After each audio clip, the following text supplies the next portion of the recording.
Hello and good morning, my yogis. I am Megan, and this is Everybody Yoga with Megan. I don't know if you can tell I'm still sick. This is why I started trying to record early. I really like to record pretty close to real time just to try to get the energy of what's happening around us into the practice, but that creates a lot of stress. And then, when I'm sick, So anyways, I really want us to concentrate on the concept of joy and coming into tiny moments of joy. I think sometimes we just get stuck on autopilot or waiting for the next big joy that we miss all sorts of joy around us. And maybe that's just me. But, I have a really cool trip coming up in May where I get to teach yoga in Curacao. And it's not even April yet here, and all I can think about is May.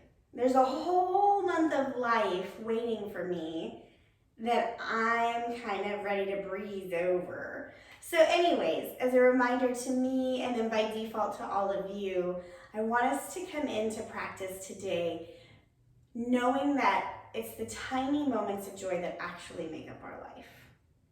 I feel like the big moments of joy make up a lot of memories, but the actual life in our cellular structure is just our day-to-day being. So let's get started in child's pose and come into a breath that feels nourishing for your body.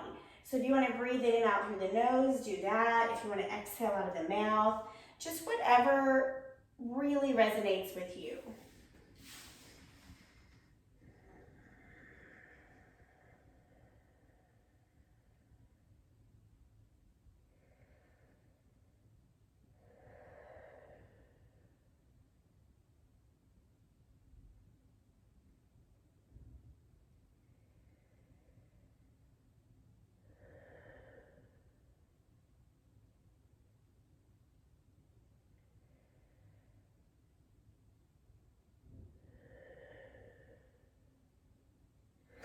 As you're ready, press up to all fours, coming to a tabletop position. Pause in the center, and just notice how the body feels. Is there a little bit of excitement, like your spine is like, oh, I know what's coming? And then press your belly down, lift up, coming into your cow pose.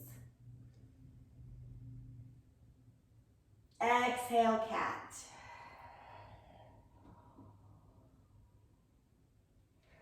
Cow.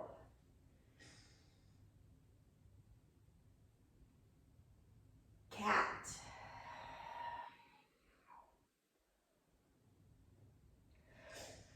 Cow pose. And cat.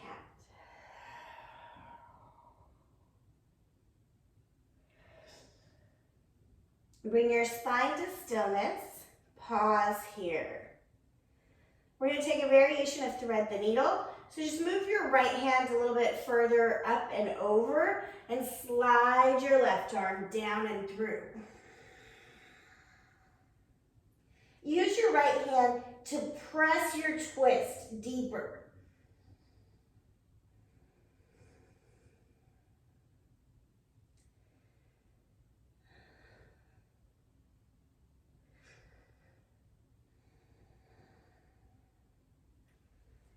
Press back up to all fours. Both hands come back under the shoulders. Pause.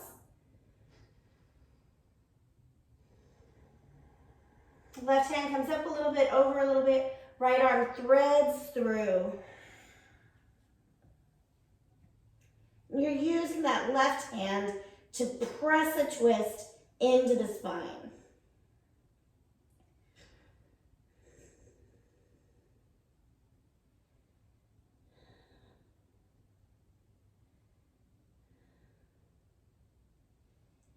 And come back up. Both hands underneath you. We're going to take one cow cat here.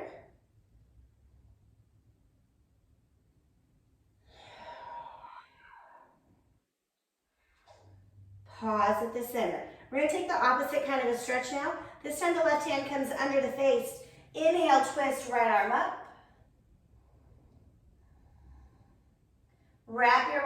behind your back. Try to stack your shoulders.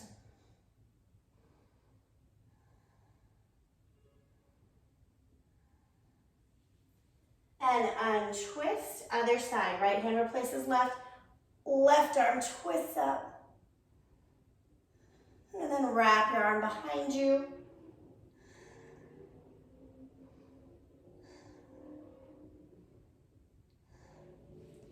Untwist back to center, downward facing dog.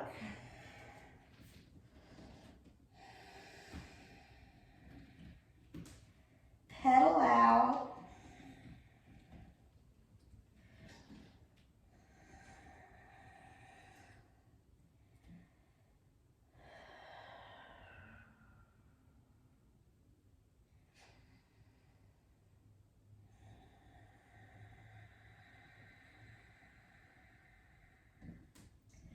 Bring your feet to your hands and halfway lift. Squeeze your shoulder blades together. Make sure the weight of the body is on the balls of the feet. Tuck the chin about an inch.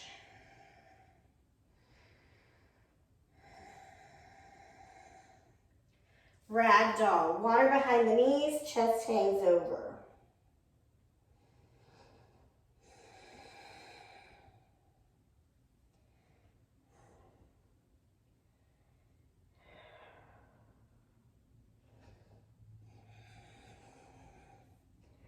Inhale, rise up. Arms come overhead. I cut my camera a little short today, sorry about that. Lean to one side. Inhale, back up, other side.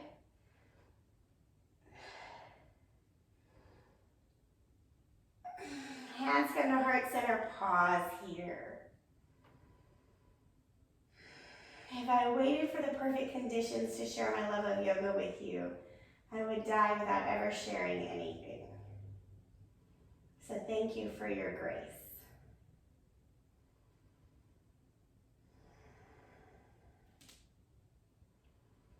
Pick your left leg up, land it behind you, coming to warrior one legs. The hands are at heart center. If you need to use your hands to help kind of guide the body, do that. Do what feels good for you. We're going to play with the distance and variation, the space between the feet today. So I naturally took a bit of a wider stance. So if you can meet me in that wider stance and work on pressing the hips forward and then unpressing them. So maybe your natural inclination is to come to a diagonal on the mat, and that's okay. We're playing with this today. So just guide the hips back forward. Don't worry too much about the back foot in this instance. Pay attention to your knee, okay? Don't do anything that makes the knee feel really terrible. And then unforce it, right? Come back to what might feel like a natural position. And one more time.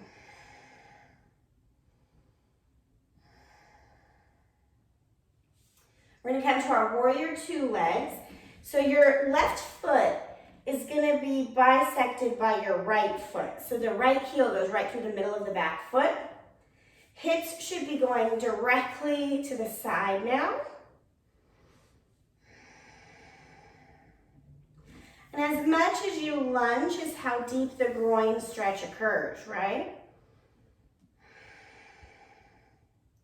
Now we're going to take a really tight variation of our warrior one, back to where we just started. All you're going to do is work the hips and therefore that back foot about 10 degrees. And then come to your warrior one. Deep opening in the psoas here. And you'll notice, right, like, whew, getting all the way around is a feat. And maybe you don't need to focus on that. Maybe just let the opening that you have occur.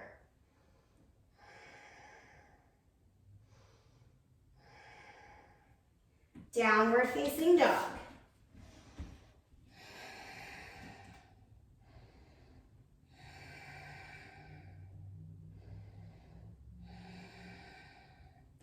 Left leg stepping to that wide warrior one.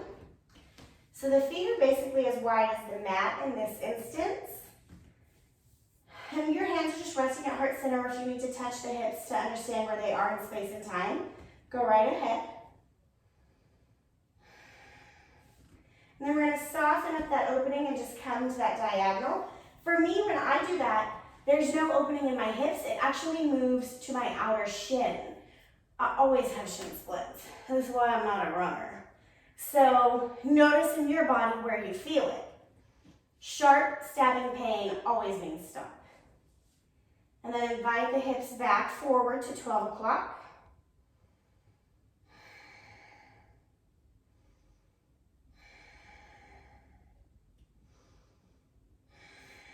And let them open back up. You'll notice I'm in a bit of a higher lunge. If you're down at your 40, pardon me, what angle is that? 90-degree angle. You might need to lift up a bit to get this rotation. You might not. Last time, coming to 12 o'clock. And then coming into warrior two. So now opposite, the left heel is bisecting the right foot, and the hips are completely sideways. If there was a clock on your mat, the hips would be at 3 o'clock.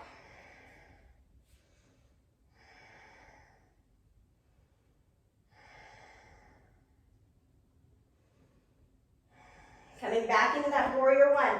The back toes are going to turn and twist now, so they're kind of at 2 o'clock or 1 o'clock. Deep opening in the psoas.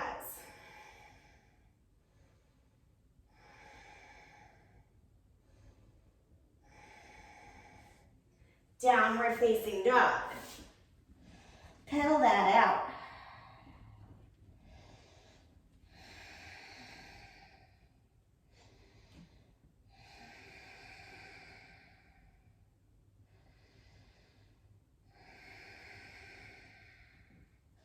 Bring your feet to your hands and halfway lift.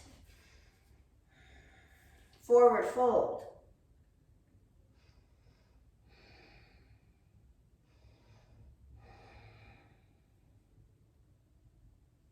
Inhale, rise up. Exhale, forward fold. Halfway lift. So sorry. Come to high push-up. Lower down, belly to the ground. Good heavens. Bring your fingertips off your mat. Tense your fingertips. Inhale, lift your torso. Exhale, drop a shoulder. We're going to stay for 3 cycles of breath.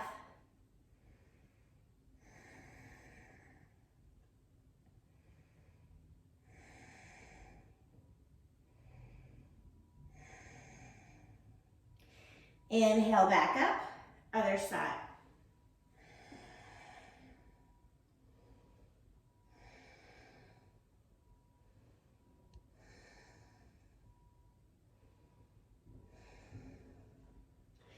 Inhale, back up, downward facing dog.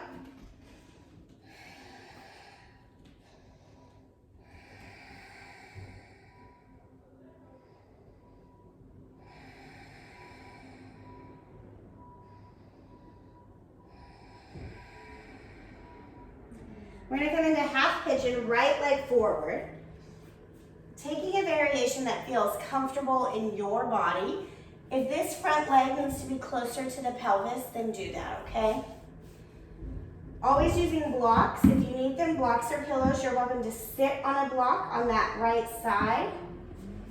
My work is typically in the upper body in this pose, so I'm going to bring the blocks by my side and keep my torso lifted. Sorry if you can hear the trash truck. They do not come at a consistent time because I've tried to plan around them. No such thing.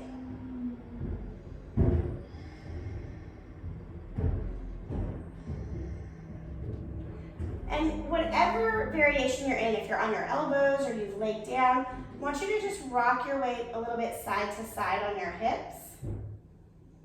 And just notice what opens up for you.